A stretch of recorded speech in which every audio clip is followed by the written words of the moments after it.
Dövlət Məşğulluq Agentliyi Cəbrayıl rayonunda növbəti əmək yarmarkası keçirib. Aktiv məşğulluq tədbirində işsiz və iş axtaran şəxslərə 20 müəssisə müxtəlif peşə istiqamətləri üzrə 100-ədək vakansiya təqdim edib. Vakansiyalara müraciət edən şəxslərə iş yerləri üzrə tələblər barədə məlumat verilib. Uyğun şəxslərin qeydiyyatı aparılıb və tədbirdə Agentliyin Qarabağ Peşə Hazırlığı Mərkəzi də stendlə iştirak edib. İşsiz və iş axtaran şəxslərə mərkəzə təşkil edilən peşə kursları, bu kurslara cəlb edilmək üçün müraciət qaydaları barədə məlumat verilib. Qeyd edək ki, ötən dövrdə Dövlət Məşğulluq Agentliyi işğaldan azad edilən ərazilərdə 36 əmək və 1 peşə yarmarkası keçirib. Vakansiyalarda minimum əmək haqqı 450, maksimum əmək haqqı 2400 manat təşkil edir.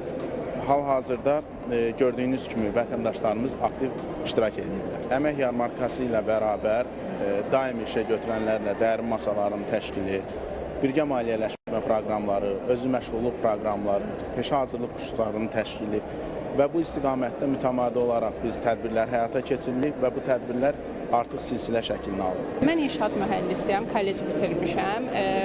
Bugün bu yarmarkada iştirak etmək səbəbimdən inşaat mühəndisi olaraq özümə iş tapmaq və Cəbrayılda tikiləcək, Qarabağ ərazisində tikiləcək bütün tikinti işlərində mənim də əməyimin kəsilməsini istəməyimdir. Şirkətlərə müraciət etdim, böyük ehtimal əlaqə saxlayacaqlar, ətraflı maraqlandılar. Belə bir yarmarkanın keçirilməsi həqiqətən qürur vericidir. Qarabağa köçmüş yeni sakinlərin işlə təmin edilməsi və s. həqiqətən qürur vericidir. Burada olmağıma çox xoşbəxtəm.